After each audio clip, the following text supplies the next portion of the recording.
The River Realms, they call it. What a fine poetic name for something as rotten and twisted as our land has become. It was not always so.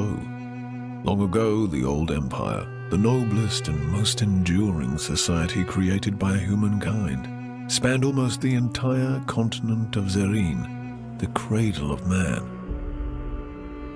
But after several millennia of progress and incomparable achievements, inevitably, the empire began to fall into stagnation and decadence.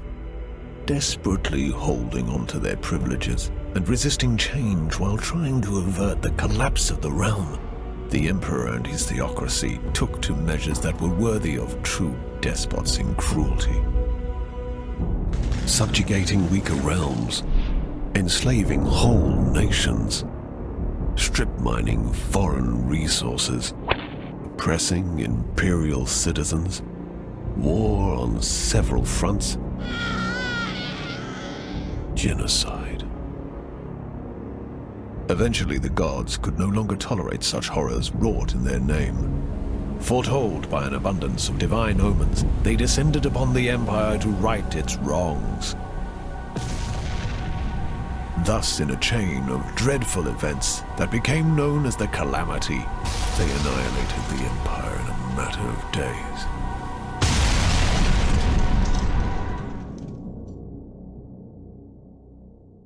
The gods then finally saw what they had done in their anger and confusion. It is said that so much grief and shame filled them that they were broken and they left this reality, never to return. The continent and its inhabitants seemed dead, but at length survivors began to crawl out of their hiding holes and faced a land that no longer welcomed them. Arcane anomalies, the fallout of the Calamity, now riddled the continent, and people realized that they had to share their new home with changed and twisted creatures.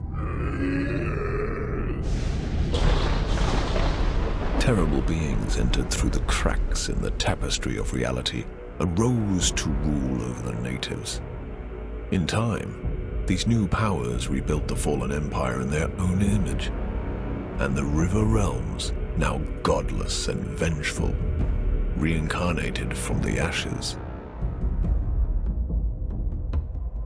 The inhabitants of the land, such as I, now eke out a living under the crushing rule of the new empire. The continent itself constantly resists our every attempt at building a cozy home for ourselves. As travel is dangerous, many ventures specialize in transferring cargo and passengers over bleak and deadly leagues of land. Others try to take everything of value from said travelers, or attempt to find buried treasures among the ruins of the old empire. The leaders of the endeavors are, some say, the bravest men and women of the River Realms. Such a leader is called a Vagrus.